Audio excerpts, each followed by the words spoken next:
Legends speak elaborately about the birth and life of Lord Ayyappa. There was once a female demon called Mahishi. She did severe penance and got from Lord Brahma the extraordinary boon that she can be killed only by someone who is born to Lord Shiva and Vishnu. As two males together cannot produce an offspring, she began taking herself to be indestructible and started committing various atrocities. Somewhere else, Bhasmasur, another demon, managed to obtain a deadly wound from Shiva to the effect that any person on whose head he places his hand would turn into ashes the very next moment. But no sooner he got the wound, he wanted to test its efficacy on Lord Shiva himself. Realizing the implication, Shiva rushed to Lord Vishnu and sought his help. The protector from the Holy Trinity, Vishnu, assumed the form of Mohini, a bewitching beauty, and stood before the demon, who was in hot pursuit of the boon giver. Smitten by Mohini's charm, the demon fell for the beauty and began acting as she wanted, and ultimately ended up placing his hand on his own head. And true to the bone, he burnt himself to ashes. The relieved Shiva himself then felt deeply impressed with the beauty of Mohini, and the spiritual union of the two great gods happened for the good of the world. The divine child Ayyappa was born to them, bearing the name Hariharan, where Hari stands for Vishnu and Haran stands for Shiva. This child was later found by King Rajarajashekhar Pandayan of Pandalam and was brought up as the childless king's own son.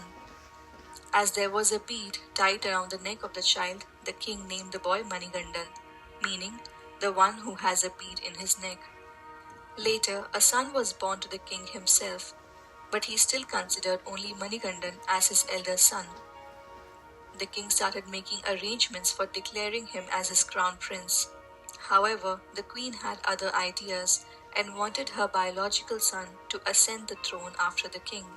She hatched a conspiracy to get rid of Manigandan, and pretending to suffer from a severe headache, she made the physician to prescribe the milk of a tigress as its only cure.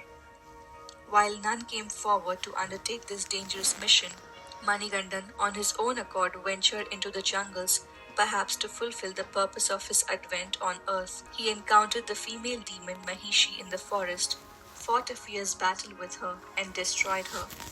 But it was actually a blessing in disguise for the demon, as in the process, she assumed her original form of a beautiful woman and is now worshipped in the Sabarimala temple of Ayyappa. Supremely pleased with the annihilation of the feared Mahishi, the Devas assumed the form of tigers, riding on whom Manigandan returned to the palace. Realizing the divinity and greatness of the young lad, the king and others bowed to him with great respect. With his divine mission completed, he took his abode at Sabarimala mountain in the Patanamthitta hill forests to the north of Pampa river in the present Kerala state. The king built the temple as desired by the Lord and advised by sage Agastya, in which the idol of the Lord as Ayyappa was consecrated by Parashuram on the first day of the Malayalam month Makaram. Lord Ayyappa can be worshipped in the sanctum seated cross-legged, assuming a divine yogic posture. People in huge numbers from all over the country and even outside keep visiting the Sabarimala temple.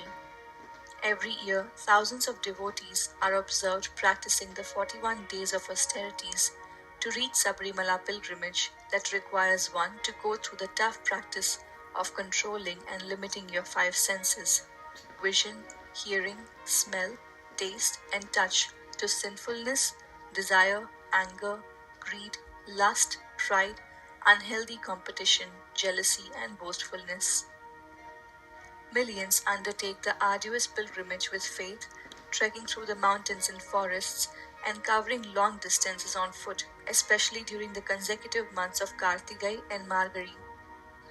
This special period of the sacred Ayyappa worship concludes with the sighting of Makara Jyoti, a flash of light as stars that appear around sunset time at a distant horizon, on the holy Makar Sankranti day.